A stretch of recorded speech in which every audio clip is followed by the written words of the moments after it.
Wala na, round 1 tapos na agad, putang ina. Rebat pa. Oh, damn! Pukinang ina mo! What the fuck? Intro pa lang, rebuttal pa lang, sobrang...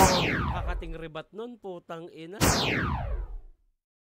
Yo, panibagong video na naman. Ngayon, saksihan natin ang mga naging reaksyon sa dalawang rebuttals na ginawa ni Moth laban kay Krega. Let's go! Game! Game! Hindi daw dapat siya yung kalaban ko. Tama, kasi dapat si Sak. Kaso si Sir Arik, iba yung pinatrabaho. Siyempre, para magalit daw yung John Wick, patayin muna yung aso. Oh, damn! Pukinang ina mo! Inang rebat yun. Solid. Tang ina mo, kahit sabihin nating nakasulat na yung rebat na yun o freestyle, putang ina pareha, sobrang solid nun. Sumakto pa dun sinabi ni Krega na hindi daw dapat siya yung kalaban. Pukinang ina. Yo! Tang inan to? Pangit mo mag-setup para kang tanga. Sino daw na-impluwensyahan ko pero ba't nagbaliktaran ka? Ina mo! Nadali ka na naman, Kregs! Dahil sino daw na-impluwensyahan ko, ba't nagbaliktaran ka? Oo nga eh. Oo nga, no? Pagkasabi niya kasing, ikaw, sino na-impluwensyahan mo?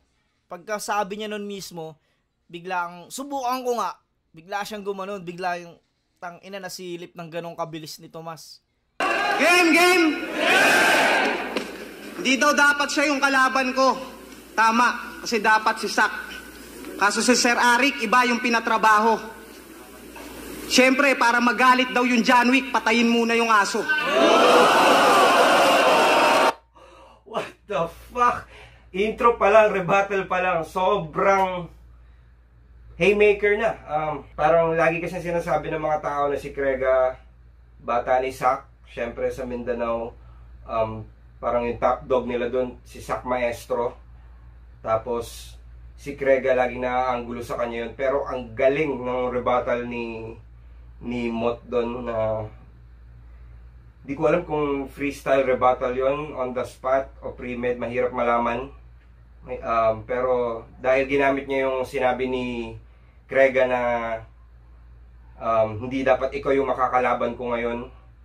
So ang ganda, parang nagmukha siyang on the spot, pero tingin ko naman merong skills talaga si Mot na gumawa ng mga linya on the spot para sa rebuttals. Ang galing nun. Tanginan to? Pangit mo mag-setup para kang tanga. Sino daw na-impluwensyahan ko pero ba't nagbaliktaran ka? So dun pa lang, parang binura na niya yung ginawa ni Mot na ni Krega na nagbaliktaran siya sa rebuttal niya na yon. Ganun kalakas din mag-rebut si Mot na halimbawa, nagstay ka sa isang scheme sa mahaba. Halimbawa, kalahati ng round mo, isa lang yung topic. Minsan, binubura niya ng isang rebuttal na solid, no? So, delikado rin na kalaban si Mot. Game! Game! Hindi daw dapat siya yung kalaban ko. Tama, kasi dapat si Sak. Kaso si Sir Arik, iba yung pinatrabaho. Siyempre, para magalit daw yung John Wick, patayin muna yung aso. Oh my God! Putang ina! Napakakating rebat nun, putang ina. Damn! Damn! Tang ina, para sa akin, ang laking puntos nun. Napakalaking puntos nun na pwedeng ibigay sa round 1. Ang kati nun, tang ina. Putang ina, parang naka-lock item agad, rebat pa lang eh. Tanginan to? Pangit mo mag-setup para kang tanga. Sino daw na-impluwensyahan ko pero ba't nagbaliktaran ka? Simple, may punto, maganda. Pero ba't Mabilis na, putang ina. Game! Game! Nagado si Mot. Hindi daw dapat siya yung kalaban ko. Tama, kasi dapat si Sak. Kaso si Sir Arik, iba yung pinatrabaho. Siyempre, para magalit daw yung John Wick, patayin muna yung aso. Yan! Tanginan to?